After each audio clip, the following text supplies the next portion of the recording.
cat had always thought poorly of him. Smug bastard, sly, winding round her legs, eyes locked with his, half shut, purring, flaunting their bond. Buttons had clawed the shit out of his favorite recliner, pissed on countless items of clothing, and responded to all attempts of kinship with general distaste. It was jealousy, really, on both their parts. Who loves his mommy? Gabby cooed, adding Oedipus to injury, sliding fingers between shoulder blades to a wide-handed rub down his back, wisping slow off his curling tail. When Charlie would reach for Buttons, he would fire backwards, swat and hiss. There was no misunderstanding here. One of them had to go.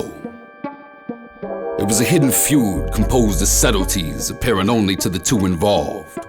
Buttons McCutie Puss and Charlie Gillard. Buttons would trip Charlie up when he ran for the phone. Charlie would flick water at Buttons while washing the dishes. A secret battle of minor strikes and inconveniences. Until Thursday. Gabby had gone to work and Charlie was eating breakfast when the phone rang. Returning to the table and diving back into his cereal, it was the third heaping spoonful of which he noticed. Milk-soaked, decorated in Cheerios, and balancing on the end of his spoon, a little log of cat shit. Fuck! Shooting a mouthful of chewed Cheerios across the table and hopping to his feet, Charlie launched toward the living room. Buttons, having anticipated such a reaction, crouched under the bed and looked on nervously as Charlie tore through the apartment.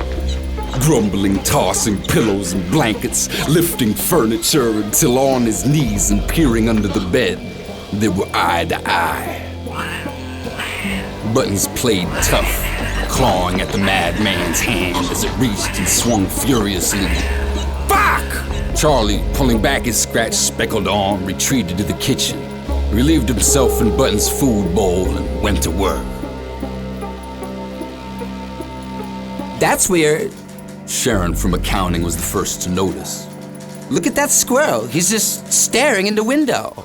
The office, one by one, peeking from out their cubicles as another squirrel worked its way onto the sill. Has there always been so many birds out there? Ron was right to question the abundance of local wildlife. There had never been so many birds or squirrels out there, all perched in the tree or joining their comrades at the window, all just watching. Maybe there's a hurricane coming. The office hung still in tangible anticipation, cats and dogs joining the attentive sit-in, all in fixed gaze of the uneasy employees staring back from behind the glass. Someone flipped through the stations in the break room radio, everyone half expecting to hear the emergency broadcast system, tales of tidal waves and tornadoes. But nothing. Charlie stood to get some water, the animal mob collectively leaning in, eyes glued, heads turning, synced with his steps. His gut sank, shuffling backwards and whipping to his seat, the next jerking followed to a T. Oh my God, Charlie! They're looking at you! Charlie didn't move from his cubicle for the rest of the day, denying the obvious anomaly until the overwhelming discomfort hushed the office back to routine.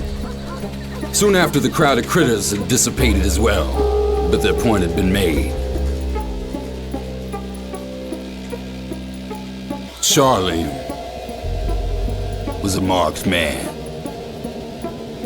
It must have been Buttons. Charlie hammered home in long stride. The cat had marked him with a scent, put out a signal or something. Tops of trees flurried with activity behind him. Conspicuous parade of paws and claws scampered, prowled, and leaped, snowballed until you could feel its rider's presence at heel.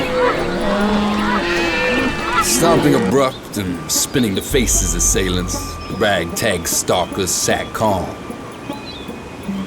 An array of neighborhood animals nonchalantly engaged in their natural activities. Birds singing, squirrels playing tag, a dog licking his ball. But Charlie could tell. They were acting. They all had an eye on him. Turning slow from the casual conglomerate, he sprinted toward his building, chased closely by the scuttling, flapping, and rustling fury that nipped at his backside.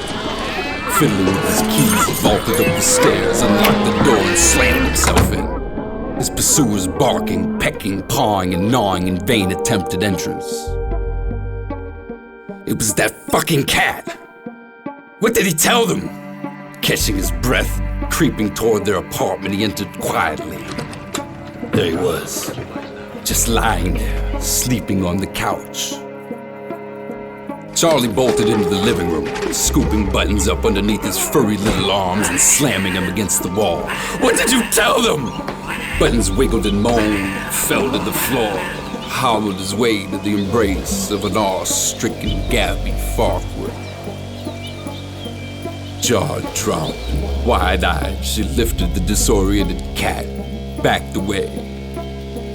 Buttons McCutie sneering and cleaning his paw.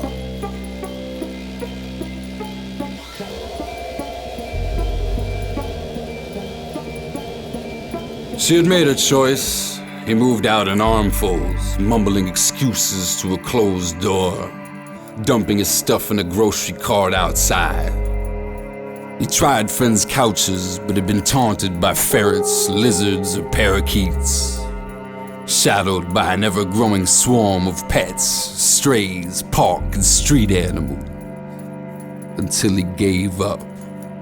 Old man Charlie lives with the rats, eating the squirrels, pigeons, and cats. Old man Charlie lives with the rats, eating the squirrels, the pigeons, and cats.